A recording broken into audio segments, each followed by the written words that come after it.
You're watching CarTell TV and I'm Simone. Just a few days ago, Hyundai confirmed that our market will get the electric Kona. This shows that they're dedicated to preserving the brand in Australia, and this is normal, remembering how popular Hyundai is here. However, introducing the electric Kona doesn't mean that the internal combustion versions are done just yet.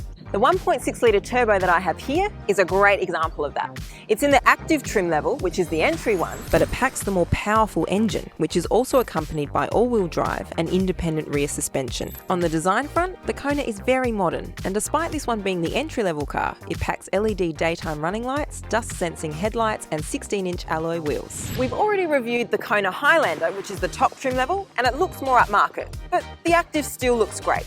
I just wish Hyundai had given me a different colour to the one that Jenny reviewed. You can see that Hyundai aims at the fashion-savvy crowd with loads of personalisation options, including 9 exterior colours, each of which can be combined with an optional differently coloured roof. And yet, you still gave me the same colour as Jenny.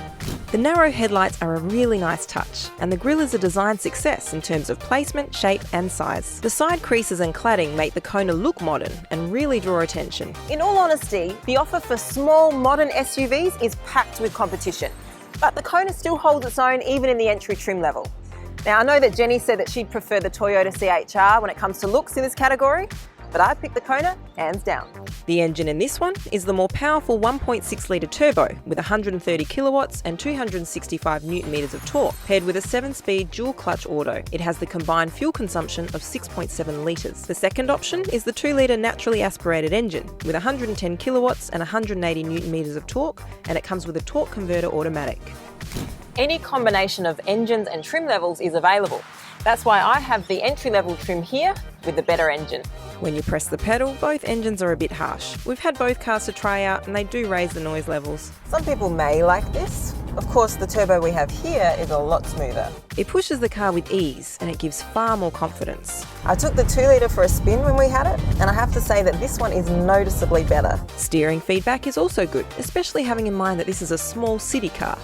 You really feel connected to the road, and if you're someone who likes a sportier feel, you'll certainly appreciate this. Suspension is tuned for our market, and it eases bumps really well. This version also has independent rear suspension, which makes it more agile. When the going gets rough, the shorter wheelbase does make the Kona less comfortable, but that's dictated by physics rather than a shortcoming in engineering. When it comes to interior, we have to take into account that the Kona is a small car. Don't expect loads of room.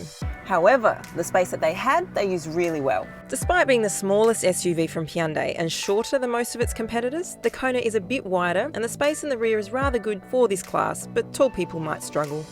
There is enough headroom, but legroom's a bit average.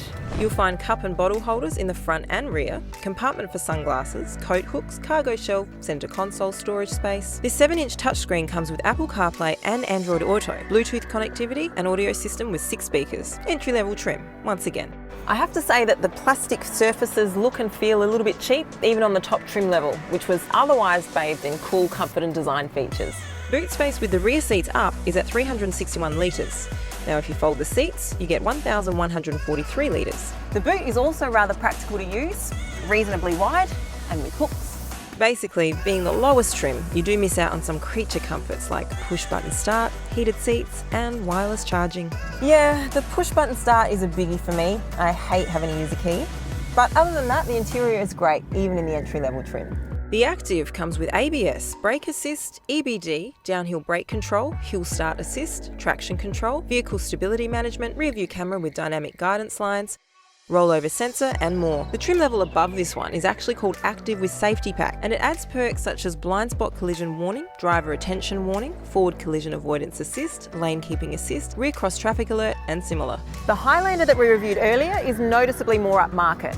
This model will set you back around $27,000. So having in mind the price difference, this engine in the next trim level up might be the most cost-efficient choice. Great design, cool features, loads of safety perks and the better engine. All in all, the Kona is a great offering from Hyundai. And if I were to have my choice, it would be this 1.6 litre engine in the elite trim. And yes, it would be in a different colour. Thanks for watching CarTell TV. Make sure you subscribe to our channel, and if you haven't already, make sure you check out Jenny's review of the 2-litre Kona in the Highlander trim. See you soon.